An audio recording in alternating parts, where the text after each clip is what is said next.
So you're getting ready to do queens? Great. Don't try queen rearing without understanding these three important stages of queen rearing.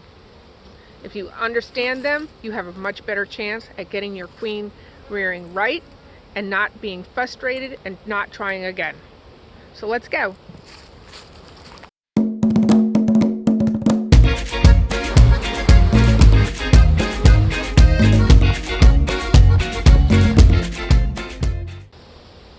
So queen rearing is really actually a pretty simple process. What it is that you have to understand at least these three principles, have your equipment ready, and understand that once you start this process, there's no going back or you're going to lose the queen cells that you started. So what is the first thing you need to understand? Well, the first thing you need to understand is the life cycle of your queen. If you don't understand this, it's so basic that you're gonna mess up just by not following through on the right day. So the first thing is an egg, and we all have been taught an egg is an egg, a bee egg. An egg is an egg for 3 to 3.5 days. Great. Nobody, well, there may be some people that use eggs in queen rearing. I don't, but I've heard of it. So take that as you will. And once the egg has hatched, she is now a larva, and that larva becomes a fed queen. They begin to feed her only royal jelly. The royal jelly is fed to this potential queen over 1,600 times a day. It is a massive amount. She is fed for 3.5 days. She's capped on the 4th day. Very quick? Yes. That's why it's important that you understand this. Even if you don't queen rear, if you understand that queen cells are capped on the 4th day after emerging from an egg, that is going to help with your swarm prevention. After the 4th day, the queen cell is capped. Then she pupates in her cell. She does this for 7 days. After the 7th day, she emerges. What could possibly be different about her emergence in 7 days? Well, I live in Mississippi, the deep south. We get very, very hot, and that emergence can be a day or two earlier. And if it's cool, it can be a day later. Very important in queen rearing to understand the nuances of when she may not emerge. So you go in, you see the capping, you see that it's been 5 days, and all of a sudden you see her starting to come out. Well, did you have just a blast of hot weather? The warmer it is, the sooner they emerge. And if she emerges before you either get her out to where you want her or cage her, she's going to kill the other queen cells that you just grafted. So once she emerges, you will have her in a nuke, or she will have emerged in her nuke. She now has 10 days to harden off. And she's going to run around in her nuke and harden off for 10 days. Again, this is your general rule. In 10 days, she'll go out, she'll make a mating flight, and come back mated. Not all queens mate by 10 days. Some do it earlier. I've had them as soon as 7 days, but I've had them as late as 14. Actually, I think I've had them 3 weeks. It happens. It works. As long as she comes back mated, we're good to go. So you need to understand this timeline. It's very important, because if you don't, that's that one day it's gonna either she's gonna emerge and you're gonna lose your whole graft, or you think that you can move a cell before you can, and it's just a little too fragile, and you don't want to move cells until they're hardened off. You don't want to think that your queen is mated before she should be, because going into the hives, sometimes it's just too much on them to disturb them, and that's a big thing. The timeline, the life cycle of your queen. Understand that, write it down, and understand, so that way even in your swarming, it's gonna take care of the guesswork. Number 2, the larval age.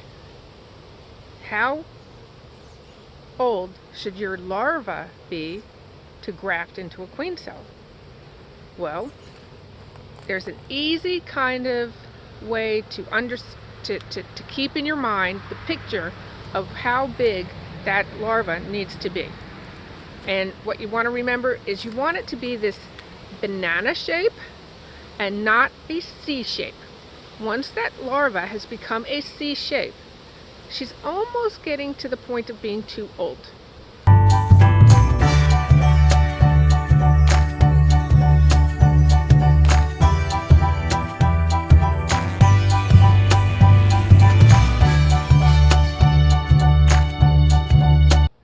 So let me show you the differences between an egg, a larva, and my C shape. These are 3 larval shapes that you're going to see, and you need to get used to deciding how old each one is, and you can estimate once you get there. So one of the things you can understand, that when you're looking at and practice this when you're in your hive before you do your queen rearing. When you look at your larval age, you can tell, oh, those are fat white girls, and those, and you can see how they get younger, and the concentric ring, if your girls are laying like that, either they lay towards the middle or from the middle outward. So follow that concentric ring out.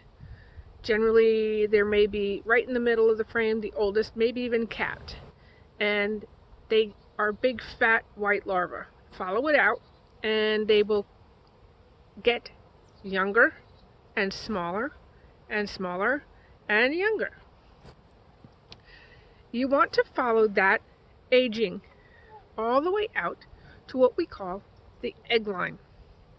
It is near this egg line that you're going to find the perfect larva at the right age to graft from. You do not have to find the right age if you're using the NICOT system. However, you do want to understand and be able to eyeball the right age in the NICOT system. Because if you left the NICOT in too long, how old is your larva? If maybe it wasn't in long enough and there's still eggs. Learn to identify and get that idea of how old that larva is. So let's go back to the egg line. That egg line, if you just go in, you'll see emerged larva.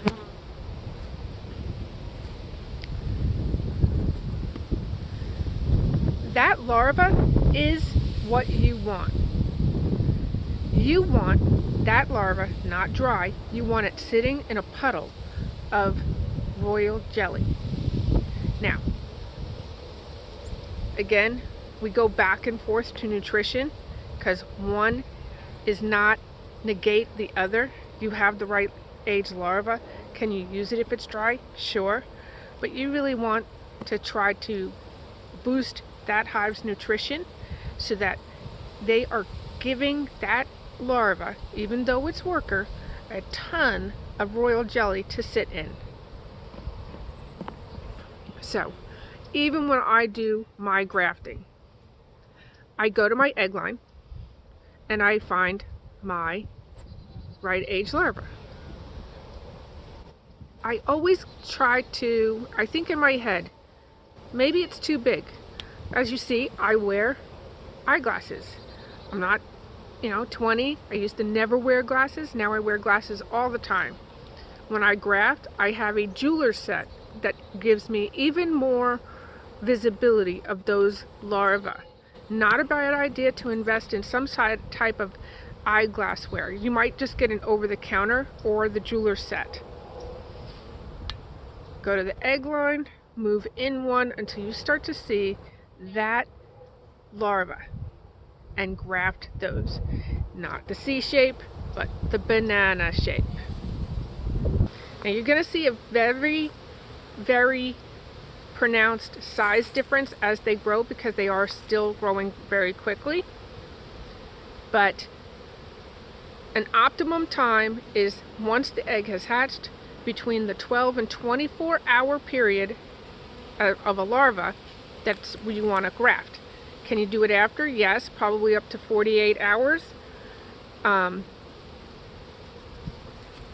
These are the given, so you can kind of understand that when you're pulling frames, you can graft, but it's the shape. Look at that. You don't want the C, you want the banana. She's not quite curled, she's just barely starting. Can you graft older larvae? Well, when you're just beginning, just graft. That helps you understand. But try to go for the correct larval age and the shape. I had a guy who's been doing queens, I think, for years and probably selling them, and he said, you can graft a 6-day-old larva. Well, I wouldn't want to be buying his queens if he's selling me a larva that was just grafted from a 6-day-old larva. And that's because of the nutrition of this queen, which gives me number 3. It's huge, and it's nutrition. Like I said before,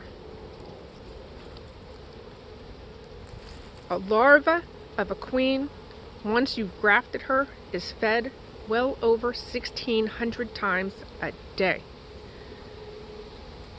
You miss a day, like this guy with his 6-day-old larva. You miss a day, that's a huge bunch of nutrition that did not go into that queen or potential queen. So, nutrition is highly important. One of the things we do is we make sure that next to our grafts, we put a frame of pollen right next to the graft bar. And if you check out some of my other videos on the builders, I show the pollen frame going in next to them. Usually when we queen rear, we're in the spring, so pollen is coming in at a fast rate, and this is why it's the optimum time to make queens. You don't queen rear when there's a dearth. You don't queen rear when you know things are going into winter. Too many factors are wrong. So in the spring, you do this. If a queen doesn't have the proper nutrition, she's not going to be as viable and healthy and big as you were hoping. You've got to make sure queen health is from her nutrition. Don't skimp on queen nutrition. So one of the ways to not skimp, besides a pollen frame, is to make sure that your builder, wherever you're slipping in your graft, whether you do a queen right or queenless graft builder, make sure they have a big population. Again, it goes back to the 1,600 times a day feeding. If you do this in a small hive, a small 5-frame nuke, yes, it's possible. Even a tiny group of bees can make a queen cell. But the fat girls, the viable girls, are going to come from those hives that you increase the population and have plenty of foragers and plenty of nurse bees to go feed those cells. So when you're thinking nutrition, also remember that nutrition begins in the hive that you're breeding from. You want those larvae to sit in that pool of royal jelly. That means you had better make sure their nutrition is as high as it can be. That means that builder, or that hive needs to have lots of nurse bees to care for the larvae that you want to graft from, or the nicot. Only the high workers that are nurses will have that. So you want a high young population if at all possible. Now, not all these things are always possible, but that's where, if you're going to feed them, it will increase your abilities. Also, you can always join hives for the queen rearing experience and then take them back down and separate them back into their normal hives. But so the egg that turns to larva that you want to graft from the donor queen, the breeder queen, if you will, that hive has got to be high in nutrition. If they're high in nutrition, they will sit in a better puddle of royal jelly. That royal jelly is going to give you better nutrition and an easier little scoop when you go to pick it up to graft her. You don't want super dry grafts. Even dry grafting does not mean it's super dry. Humidity, any type of little bit of a nectar drop in there, I think, in my opinion, helps. But these three things: know your queen's life cycle. It'll help you in queen rearing and in your swarm prevention, looking for swarm cells, etc. Know what age are you going to graft from, and what does that perfect larva look like. Learn it. Take out those frames. Learn to estimate those ages. And last but definitely not least is nutrition. Nutrition's super important. You can't be the best who you are without good nutrition. How do you expect your queens to be the best they are when their nutrition is lacking?